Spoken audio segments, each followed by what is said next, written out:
À 2 mois des élections régionales, les têtes de liste, les Républicains présentaient aujourd'hui sur les rives du lac de Vassivière leurs priorités pour chacun des départements du Limousin. Françoise Bézia pour la Corrèze, Cyril Victor pour la Creuse, Guillaume Guérin pour la Haute-Vienne. Désenclavement routier et numérique, aide aux entreprises et développement touristique seront les principaux axes de leur campagne. Jean-René Lavergne, Andrea Ballot. Ce n'est pas un hasard si les 3 têtes de liste de droite sont venues à Ophel pour présenter leurs feuilles de route et leurs ambitions pour leur département. Pour eux, le site de Vassivière est le parfait exemple d'une mauvaise gestion touristique de la part de la majorité socialiste sortante.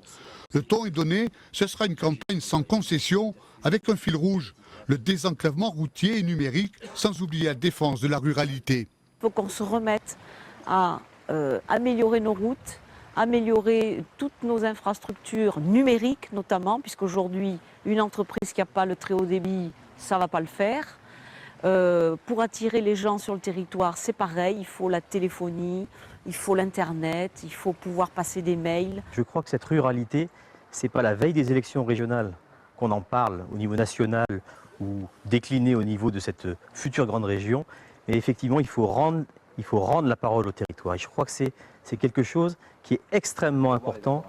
Les 3 départements ont leurs spécificités et leurs priorités pour les chefs de file des Républicains, mais avec encore des visions partagées quand il s'agit de brandir le spectre de la fin de certaines subventions. Si demain, Alain Rousset, le candidat socialiste, devait présider la future grande région Aquitaine, il a d'ores et déjà écrit dans son programme qu'il ne subventionnerait aucun aéroport. Demain, si l'aéroport de Limoges n'était pas subventionné, c'est la mort de l'aéroport. Les Républicains Limousins sont en ordre de marche. La campagne devrait s'accélérer, notamment avec la venue prochainement à Limoges de Nicolas Sarkozy et d'Alain Juppé, aux côtés de Virginie Calmeltz, candidate à la présidence de la future grande région. On continue à parler des élections régionales, mais avec un autre camp, cette fois-ci celui du Front de gauche. Olivier d'Artigol, bonsoir. Bonsoir. Vous êtes la tête de liste régionale pour le scrutin des 6 et 13 décembre prochains. Le Limousin est important pour vous. Au dernier régional en 2010, Christian Audouin avait obtenu 19%, un petit peu plus de 19% des voix au second tour. Quels sont vos objectifs pour le mois de décembre prochain?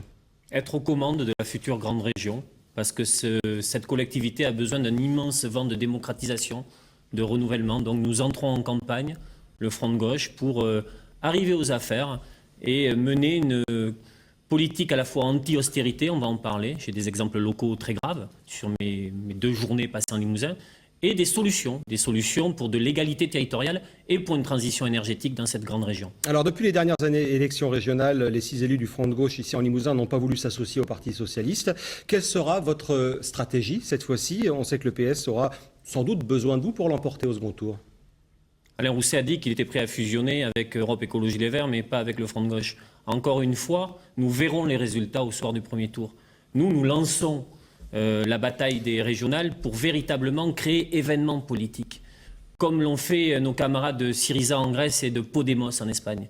Nous voulons une majorité de gauche alternative aux politiques menées à la fois par les exécutifs régionaux sortants et par le gouvernement. Avec quelle tête de liste? Vous étiez justement en Limousin depuis hier pour désigner les têtes de liste départementales. Est-ce que les choix sont faits ce soir?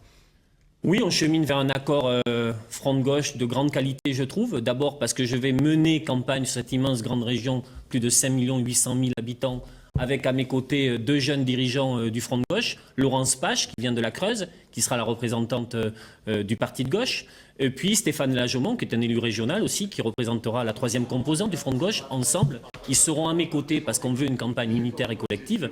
Le Parti communiste français conduira la liste en Haute-Vienne.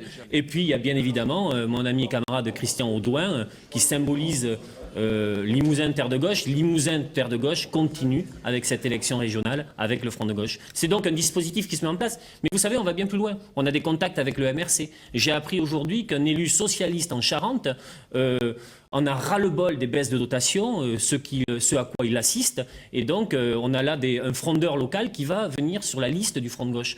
On veut donc ouvrir grand les bras pour accueillir toutes celles et ceux qui, se reconnaissent dans les valeurs de gauche, parce que la gauche existe, ne veulent pas de l'austérité, c'est une liste de combat face à l'austérité, et veulent des solutions pour la future grande région.